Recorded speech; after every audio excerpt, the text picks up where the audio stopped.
Hello दोस्तों, टमाटर लाल channel में आपका स्वागत है।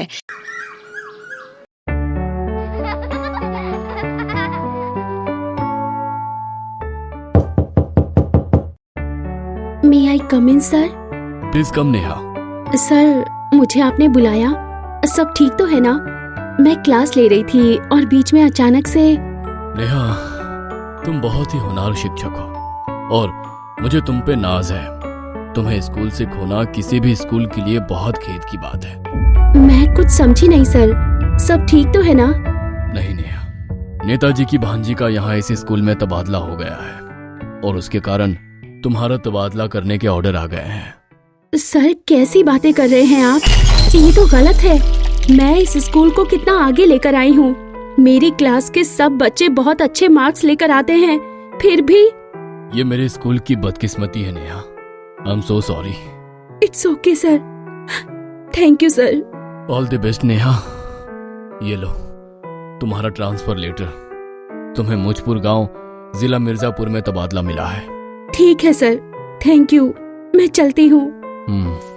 नेहा अपनी क्लास के बच्चों को अलविदा कहने जाती है और जब बच्चों को अपनी पसंदीदा टीचर के जाने का पता चलता है तो सब बच्चे भावुक हो जाते हैं और बेहद दुखी हो जाते हैं। अगले दिन नेहा सब सामान बांधकर मूचपुर के लिए बस ले लेती है। सारे रास्ते उसे अपने स्कूल का ही ख्याल आता रहता है, जिसके कारण उसकी आंखों में बार बार पानी आ जाता है। पर नेहा को बिल्कुल नहीं पता था कि उसकी किस्मत कितने खतरनाक मोड़ लेने जा रही है। मूछपुर मूछपुर मूछपुर, चलो चलो जल्दी चलो, ज्यादा बस रुकी तो बस की भी मूछ आ जाएगी। नेहा बस से उतरती है और बस निकल जाती है। नेहा अपने ही ख्यालों में खोई किसी की बात नहीं सुनती और वहीं बस स्टैंड पर सरपंच जी का वेट करने लग जाती है। लगता है किस्मत को ये ही मंजूर था। शायद यहाँ के लोग खूब खड़ूस होंगे। चलो देखते हैं। आइए नेहा जी, आपका स्वागत है। आने में कोई तकलीफ तो नहीं हुई? नहीं नहीं सरपंच जी, बिल्कुल नहीं। आइए, आपको आपका कमरा दिखा दूं। स्कूल आप कल देख लीजिएगा। जी सरपंच जी, अभी थक भी गई हूँ।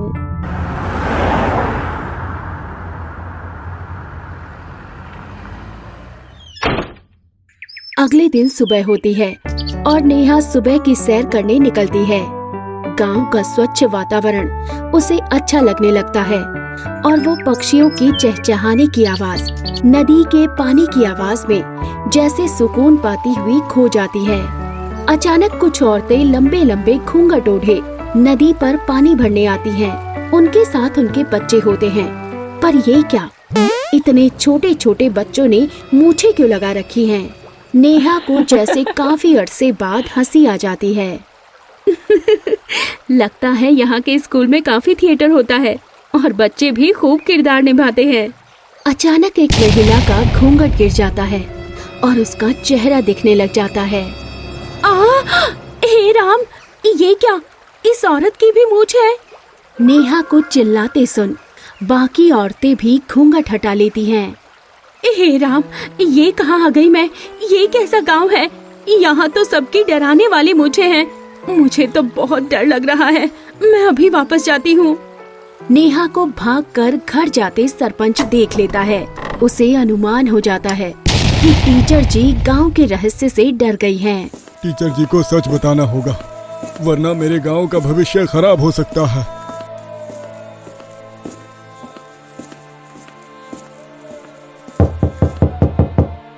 सरपंच की पत्नी और बेटी ने घूंघट ओढ़ रखा है। नेहा अपने सामान के साथ दरवाजा खोलती है क्योंकि वो जाने के लिए तैयार होती है। नेहा को जाते देख सरपंच, उसकी पत्नी और बेटी हाथ जोड़कर नेहा के आगे घुटनों के बल बैठ जाते हैं। नेहा जी, मेरे गांव से मत जाइए। मेरे गांव के बच्चों का भविष्य आपके हाथों में है। यहाँ कोई शिक्षक नहीं रहता। आपसे विनती है मेरी। नेहा जी, आप कृपया हमारी बात तो सुने।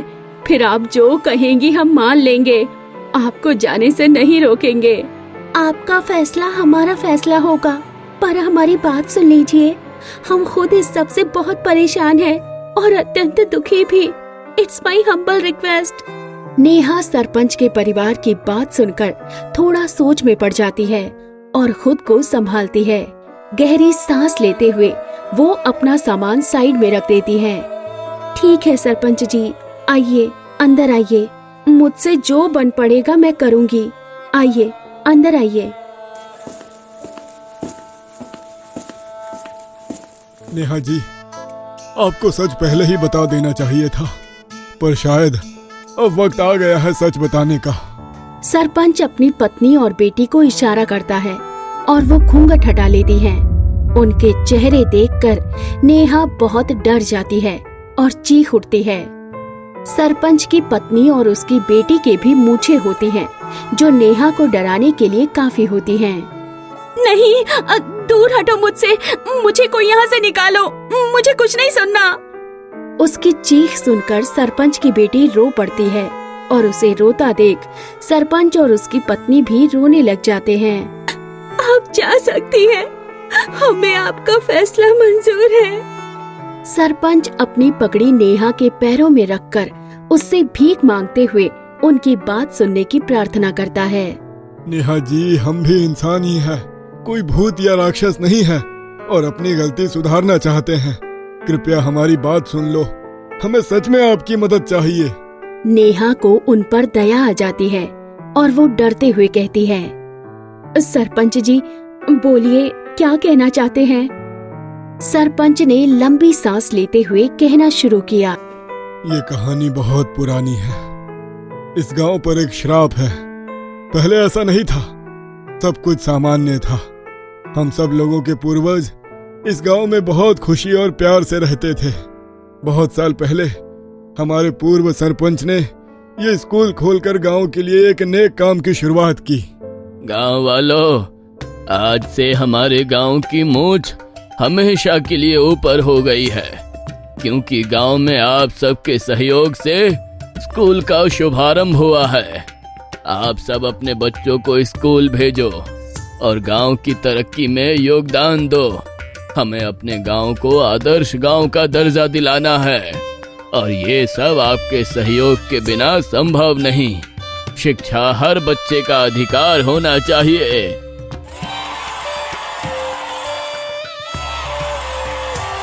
मैं इस गांव को एक अनमोल हीरा भी देना चाहता हूँ और वो है इस स्कूल की पहली अध्यापिका, जो मेरे दोस्त की बेटी है। ये है सुमन, जो विदेश में पढ़ के आई है और हमारे स्कूल में पढ़ाने को तैयार हुई है। ये हमारे स्कूल की नींव है और मैं चाहता हूँ आप सब सुमन बेटी का साथ दें। स्कूल खुलते ही गांव के सब बच्चे स्कूल जाने लगते हैं। सरपंच जी और पूरा गांव बहुत खुश होता है और सुमन का धन्यवाद करते हैं। सब और मिठाई बांटी जाती है। ये खुशियाँ, ये मिठाई के पल कुछ साल चलते हैं और फिर वो हो जाता है जिसके बारे में किसी ने सपने में भी नहीं सोचा होता। दिन बीतते गए, साल बीतते गए और गांव वालों का मानो बुरा वक्त ही आ गया हो। सफलता और तरक्की हर किसी से आसानी से संभाली नहीं जाती और वो उस सफलता के नशे में पागल हो जाता है और अपनी जड़ें काटने पर आमादा हो जाता है। कुछ साल बाद सुमन बीमार हो जाती है और उसके चेहरे पर बाल आ जाते हैं। सुमन उदास सी रहने लग जाती है, पर स्कूल पर वो पूरा ध्यान देती है। इसी बीच गांव के कई लोगों को इस बात का घमंड हो जाता है कि वो पहले से ही बहुत योग्य थे और उनकी तरक्की में सुमन का कोई योगदान नहीं है। एक दिन सुमन को मुख्यमंत्री से सर्वश्रेष्ठ शिक्षक पुरस्कार भी मिलता है, जिससे कुछ गांव वाले उससे जलने लगते हैं। अरे मेरा बेटा तो पैदा होते ही बहुत लायक और प्रतिभावान था कि पंडित जी ने नामकरण में 100 नहीं 200 मांगे थे। अरे हाँ, और तो क्या, सुमन को तो मुख्यमंत्री जी ने ऐसे ही सम्मानित कर दिया। हमारे ही बच्चे अगर गुणवान ना होते तो क्या सुमन ये कमाल कर पाती? बिल्कुल नहीं जी, बिल्कुल नहीं। पता नहीं सरपंच जी ने उसे क्यों सर पे चढ़ा रखा है। ऊपर से उसके चेहरे के बाल तो देखो, कितनी बदसूरत शक्ल है। बच्चे पता नहीं कैसे पढ़ रहे हैं इस बदसूरत उल्टा से। सुमन इन सब की बातें सुन लेती है और उसे बहुत बुरा लगता है कि लोगों को ज्ञान की नहीं, बाहरी सुंदरता की ज्यादा कद्र है। सुमन उसी समय अपना सामान बांधकर गांव से जाने का निर्णय ले लेती है। गांव के लोगों को जब ये बात पता चली तो बहुत कम लोग सुमन को रोकने को आते हैं। सुमन की मेहनत के बावजूद लोग अपने घमंड में आ चुके थे, जिससे 2-4 लोग ही सुमन को रोकने आए। बेटी, हमसे कोई गलती हो गई क्या जो ऐसे जा रही हो? हमारा भविष्य तुमने ही तो संवारा है। आज गांव का नाम तुमसे रोशन हुआ है।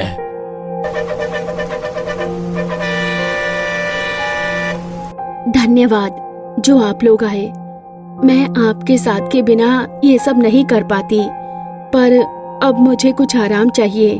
गांव का स्कूल अब मेरे बिना भी चल सकता है।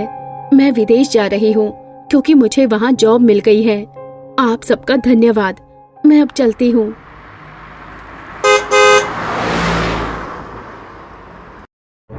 अगले दिन अखबार में खबर देखकर पूर्व सरपंच दंग रह जाते हैं। जिस बस में सुमन शहर जा रही थी वो बस खड्डे में गिर गई और सब लोगों की मौत हो गई। सरपंच जी और उनके साथ के लोग स्तब्ध रह गए। जिस सुमन ने गांव को इतना कुछ दिया वो गांव से ही नहीं बल्कि इस दुनिया को छोड़कर जा चुकी थी।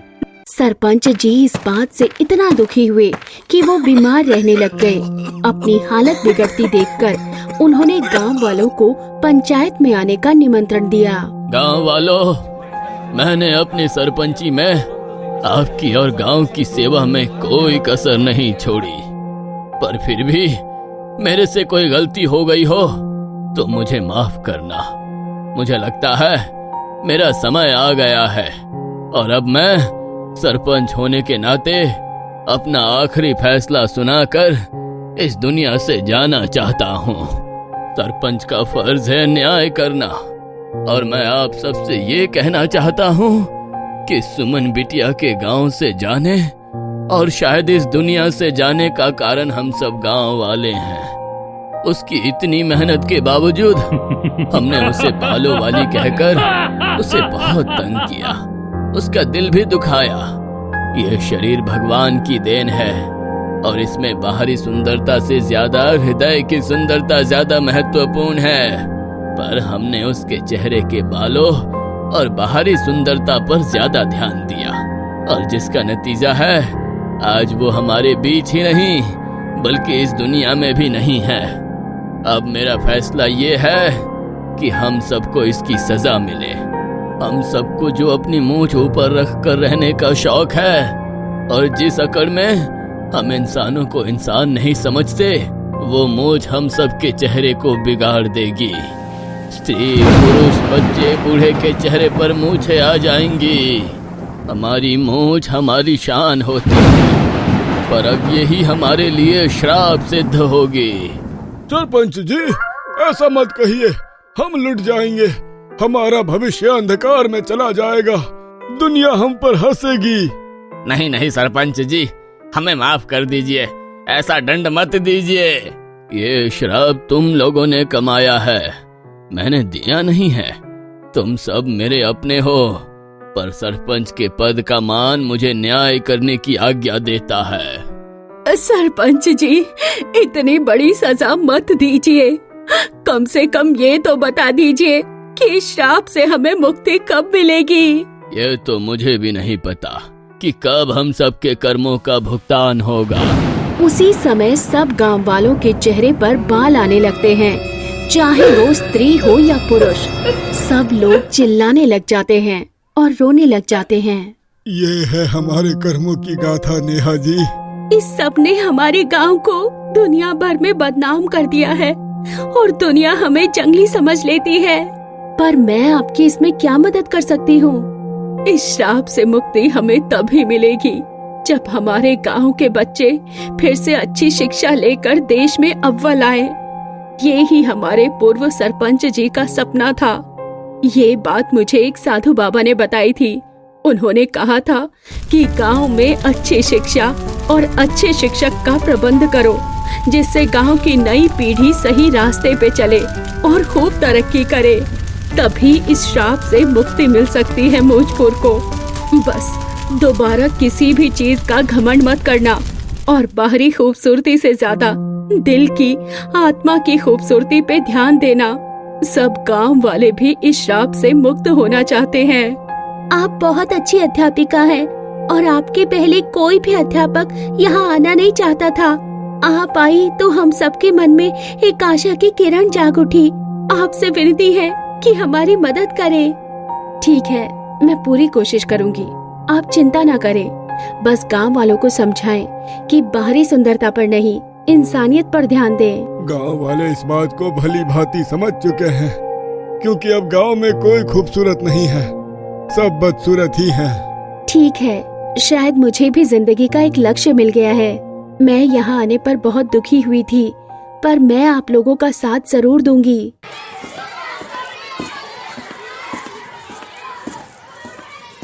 नेहा स्कूल की बागडोर संभाल लेती है और पूरे जी जान से मोजपुर के बच्चों को पढ़ाने लग जाती है। दिन बीतते जाते हैं और फिर साल। मोजपुर के बच्चों का राजकीय परीक्षा का परिणाम आता है, जिसे नेहा छुपा लेती है और सरपंच जी को पंचायत बुलाने को बोल देती है। सब गांव वाले डर के मारे अपने काम धंधे छोड़कर पंचायत की ओर जाने लग जाते हैं। जब सब गांव वाले और सरपंच जी आ जाते हैं, तब नेहा कहती है, गांव वालों राम राम। आप सब लोगों ने गलत तो किया जो अपने गुरु का अपमान किया, उसके चेहरे के बालों को, उसकी कम खूबसूरती को, उसकी आत्मा की खूबसूरती से ज्यादा तवज्जो दी। पर कहते हैं ना कि सुबह का भूला अगर शाम को लौट आए तो उसे भूला नहीं कहते। आज आप सबने अपनी गलती को सुधारने का जो फैसला लिया है, उसके लिए जो काम किया है, मेहनत की है, आज उसका नतीजा आया है, जिसे मैं आप सबको एक साथ सुनाना चाहती हूँ। मैं देखना चाहती हूँ कि प्रायश्चित के बाद की माफी कैसे दिखती है। ये सबक है संसार के सब लोगों के लिए कि खूबसूरती दिल की होती है, जो हमेशा रहती है, और बाहरी सुंदरता तो जवानी ढलते ही खत्म हो जाएगी। आप सब लोगों की मेहनत और आशीर्वाद से हमारे गांव के बच्चों ने पूरे राज्य में टॉप किया है।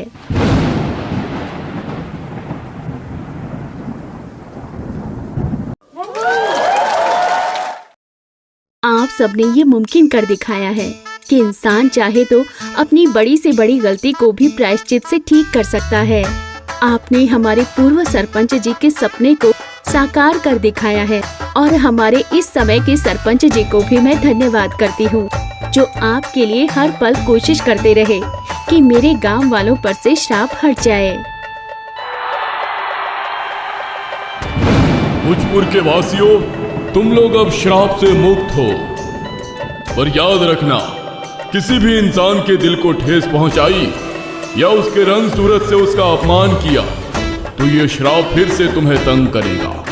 सब में भगवान है, इस बात को हमेशा याद रखना। सबकी मूछे जाने से सब गांव वालों में खुशी की लहर दौड़ उठती है, जिसे देख सरपंच और नेहा बहुत खुश हो जाते हैं। इस तरह सबको ये बात समझ में आ गई कि भगवान सबके दिल में बसता है और किसी का अनजाने में भी दिल नहीं दुखाना चाहिए। धन्यवाद दोस्तों, टमाटर लाल चैनल के वीडियोस देखने के लिए। आपको ये कहानी कैसी लगी हमें कमेंट सेक्शन में बताएं और हाँ, लाइक शेयर एंड सब्सक्राइब करना ना भूलें।